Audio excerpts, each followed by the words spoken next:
Olá a todos novamente, bem-vindos a mais um vídeo do curso Desenvolvimento Local e Relações Internacionais do CERES, Centro de Estudo das Relações Internacionais. Bem, na última aula nós falamos sobre a diferença entre políticas de desenvolvimento e projetos de desenvolvimento. O projeto ele seria uma ação limitada no espaço e no tempo, enquanto que as políticas de desenvolvimento é o conjunto de intenções e até mesmo de projetos nessa área de desenvolvimento. Então, uma vez feita essa separação, nós devemos ver quais são as metodologias usadas para desenvolver os projetos de desenvolvimento. Durante muito tempo se usou as políticas de gestão de projetos de outras áreas. Porém, com o crescimento e o desenvolvimento da área de cooperação internacional, gerou-se uma nova ferramenta conhecida como marco lógico. Essa ferramenta ela foi adotada pelo Sistema das Nações Unidas e hoje em dia ela é a mais utilizada, embora você pode ver ainda projetos de desenvolvimento que usem outras metodologias de gestão.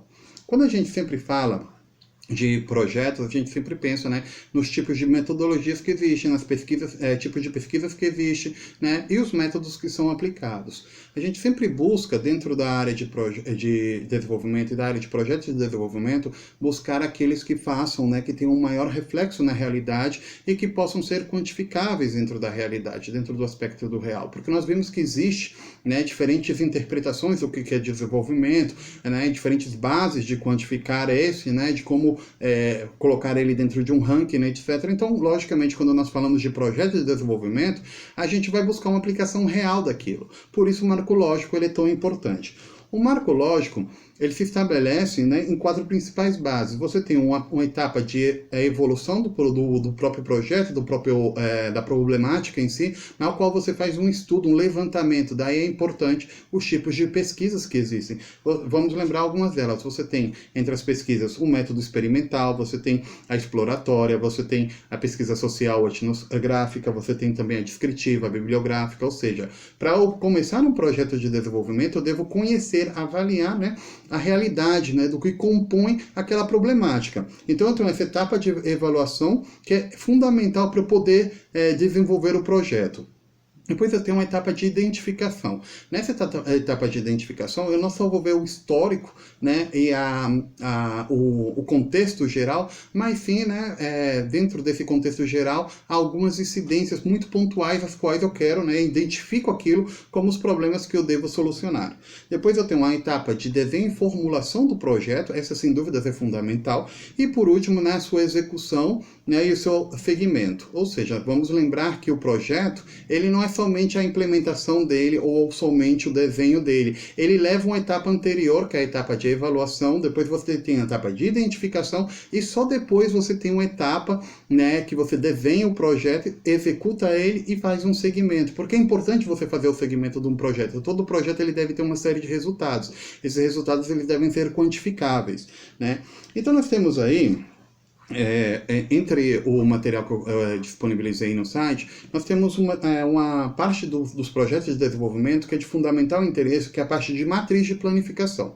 Ou seja, dentro dos passos de um projeto, eu devo organizar eles, e essa organização é conhecida como matriz de planificação, através da qual eu vou gerenciar os diferentes passos da execução do projeto, desde o seu momento no qual ele é idealizado, ao momento no qual ele é colocado em execução e depois faço o acompanhamento e seguimento desse projeto, no qual eu devo estabelecer qual é o objetivo geral, o objetivo específico, os resultados, e as atividades que eu vou desenvolver para resolver esse determinado problema.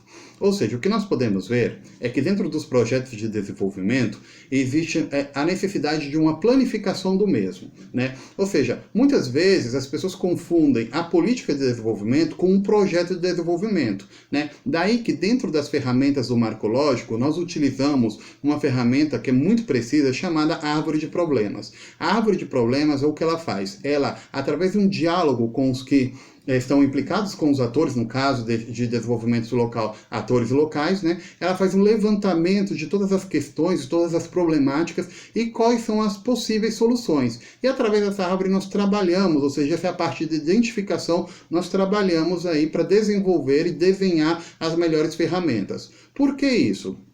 Durante muito tempo, o que acontecia é que existia uma...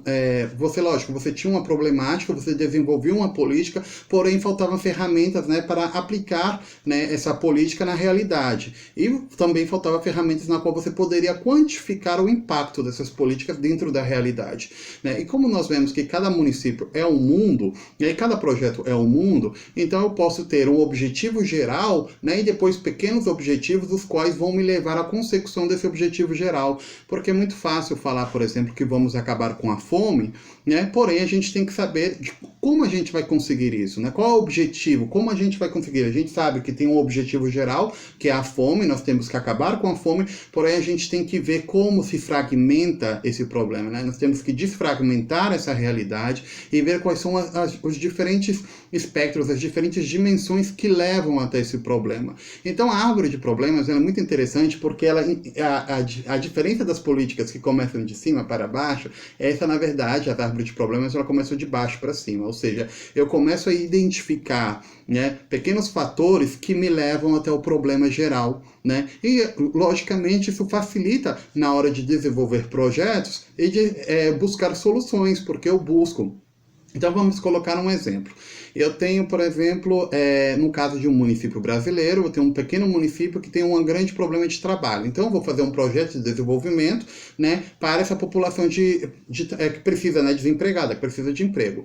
Se eu falar isso, vamos fazer políticas de colocação, né, no mercado laboral, né, fica muito por em cima. Ou vamos fazer políticas para desenvolver emprego, fica muito por em cima. Então eu tenho que identificar, né, o que acontece, né? Daí você tem aquela etapa de avaliação primária na qual você conhece a realidade do município, o seu histórico, né? Depois você tem uma etapa de identificação, através da qual eu vou olhar o que realmente está acontecendo naquele momento, naquele contexto. Então eu posso ter, por exemplo, saída de empresas, né, ou mudanças na matriz econômica do município. Era um município agrícola e ele está virando pouco a pouco um município industrial, né? Então eu tô tendo, ou existe uma mecanização, né, tanto do setor primário ou do setor secundário. Então eu tenho que identificar o que está acontecendo através dessas pequenas dimensões para chegar ao problema maior, que é o desemprego, né? De nada me serve eu falar que vou acabar com o desemprego sem visualizar os fatores que levam a isso. Isso acontece muitas vezes, né, na política, né, não só no Brasil, no mundo inteiro, que a gente vê os candidatos falando, eu vou acabar com o desemprego. E a gente sempre pergunta, sim, mas como você vai acabar com o desemprego? Quais são os fatores que geram o desemprego?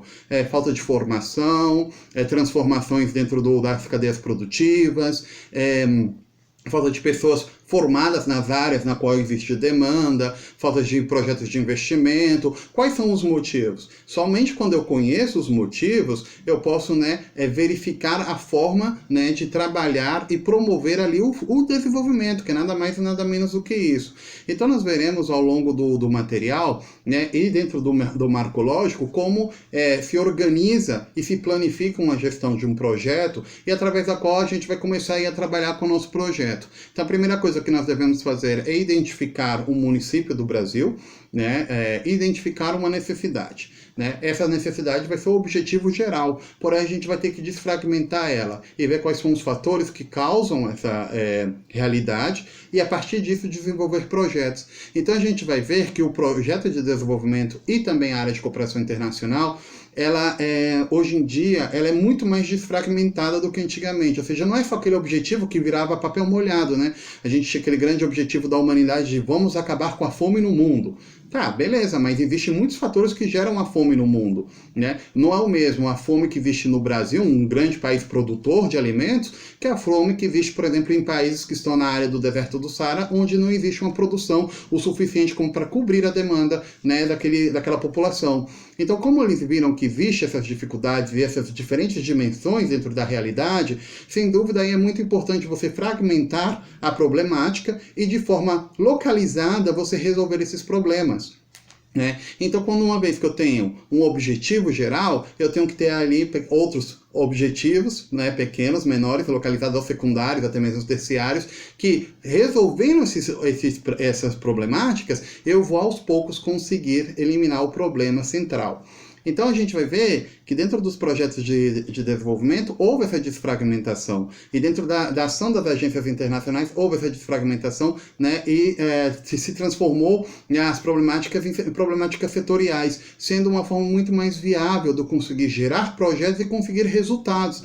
Porque, lógico, o que a gente busca são resultados reais, que a gente, tangíveis, né? De nada serve ficar no falatório e nas promessas políticas, né? Independente de um lado ou do outro. Ou seja, o que nós buscamos é justamente, né, a consecução de objetivos. Então é necessário você gerar objetivos muito claros. Então, por exemplo, se um dos problemas que nós temos em um determinado município que necessita, por exemplo, de educação, né, ou que necessita, por exemplo, de emprego, vamos continuar na temática do emprego, na qual eu não tenho formação técnica profissional, então ali eu já tenho identificado um problema. Por quê? Porque mesmo eu havendo uma oferta de emprego, né, eu não tenho ali pessoas capazes de aderir a essas ofertas. Então, logicamente, eu ali já identifiquei um problema que, se eu resolver esse problema, eu vou conseguir, né, diminuir a problemática maior. Então é assim que funciona o projeto de desenvolvimento. Não é uma política macroeconômica gigantesca, isso é uma política de desenvolvimento, isso é um conjunto de projetos. Os projetos de desenvolvimento, eles atuam de forma localizada, e por isso é importante para a área de desenvolvimento local, porque o desenvolvimento local, ele é nada mais e nada menos do que isso, é uma forma de você conseguir com que os atores locais, dentro de suas dinâmicas locais, eles consigam resolver problemas locais. E aí é quando a gente vê que existe um nexo muito grande entre os projetos de desenvolvimento, sejam eles em escala internacional através da cooperação internacional, com os projetos de desenvolvimento local. Então eu agradeço a todos, eu peço que todos leiam o material. No começo é um pouco complicado, mas nós iremos trabalhando aí e pouco a pouco desenvolvendo o nosso projeto. Muito obrigado, até mais.